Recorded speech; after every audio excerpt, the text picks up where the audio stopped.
Okay, so for this one is looking at the idea of supply and the concept of supply. Now remember, this is the other half of the coin when it comes to demand. Both supply, demand, they both work together. And from there, this creates price. So when you go to the store and you see the price for something, whether it be a gallon of gasoline, a gallon of milk, shoes, your video games, whatever that price is the interplay between demand and this concept that we call supply. So supply is governed by what we call the law of supply. And the law of supply, in short, says that as price goes up, the quantity supply, the amount of that good or service, will go up as well. And as price goes down, the amount of quantity supply will go down. So again, higher prices ultimately mean that more will be produced. As prices go down, less of that item will be produced. And this is what we call a positive relationship. So demand had an inverse relationship where when price went up, quantity demand went down, and vice versa. These go together. So for price goes up, quantity supply goes up. We call this a positive relationship. If you're ever on Final Jeopardy. Now, just like with demand, we have a supply schedule. And this is just a chart.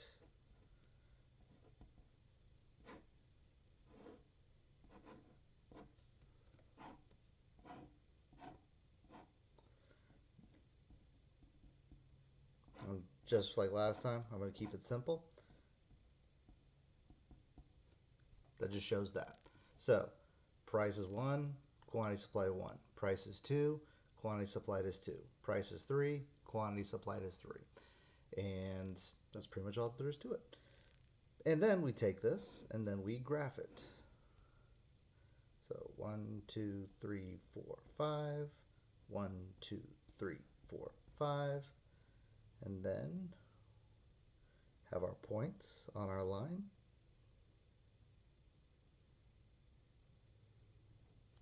And then we just add it together. We have our line. We label it supply.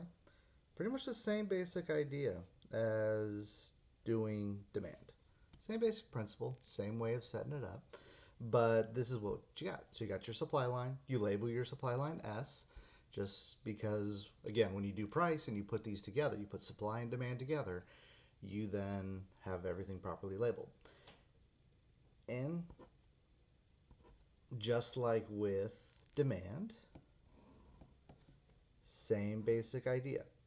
Oh yeah, maybe remember to label your axes.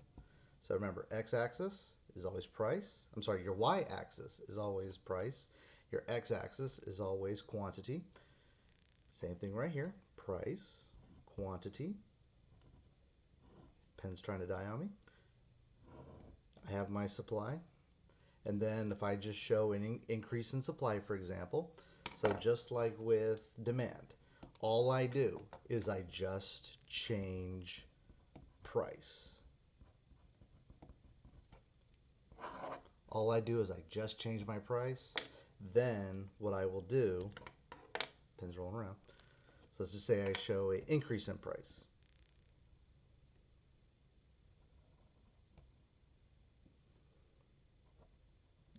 I have my point A. I have my point B. And there you go. All I did was just change my price. I just walk into my store one day and say, you know what? I'm going to raise my prices. And the opposite would look, with the arrow going down.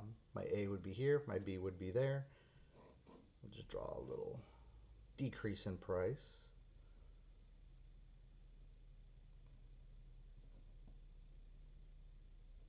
So A, B, price going down. So because of that, the quantity supply is going down as well. Now this is what you call a change in quantity supply. Remember, just like with the change in quantity demand, all I'm doing is I'm just changing my price. That's all I'm doing. Now, there's other things where you can have what's called a change in supply. Remember, that's what the triangle means, change in supply. And price, quantity. And with the change in supply, you have determinants. And just like with last time, with demand, I have my short list that I use. Because again, some economists have made really long lists. I try to keep it short. But for determinants of supply, here's kind of my short list. First off, number of sellers. How many sellers do you have in a market? Again, how many car companies do you have? How many shoe companies do you have? How many hair salons do you have? How many of really whoever makes that stuff is it or involved in that? Then you have your technology. Technology is important. Does your technology improve and enable more production? Or do you have technology that, I don't know, goes backwards in time or something? Then you have taxes and subsidies. I put these together because both of these have to deal with the government. And what is the government doing? Is the government taking away money from the business in the form of taxes, or are they providing subsidies, pretty much government welfare, to that company in order to produce something? And then you also have number of sellers, technology, taxes and subsidies. And then you have your expectations. What do people expect for the future? So what happens in the world? Is something going to be popular? Is something not going to be popular?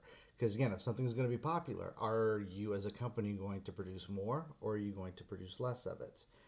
And lastly, we have,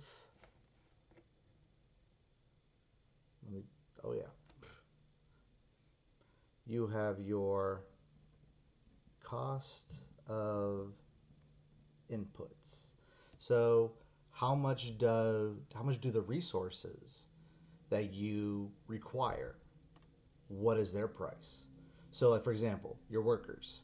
Number one cost for most businesses are their workers.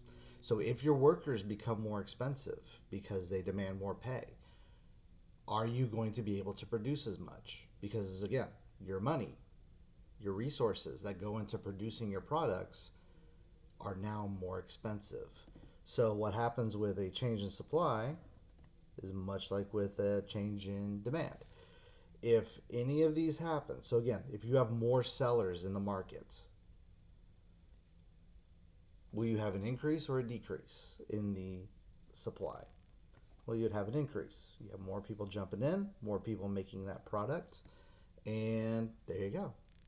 Your line will shift. You have better technology. It will cause your line to shift. Your inputs become cheaper. So like for example, let's say workers are cheaper for some reason. You have a lot more workers. They're not demanding as high of a pay. That means you can hire more workers, use your resources more efficiently. You can push your supply out more. You're able to produce more. And then on the flip side, you can show a decrease in supply, price, quantity, supply. So like you have a company shuts down. Your minimum wage is passed, so now your workers are more expensive. You have a decrease in supply. And there you go. So this is supply in a nutshell. And again, next time what we'll do is I will, kind of like what I did with demand, I will just work through some examples to kind of show you how all this stuff plays out when you hear about things in the news and all the other good stuff. And aside from that, I'm out.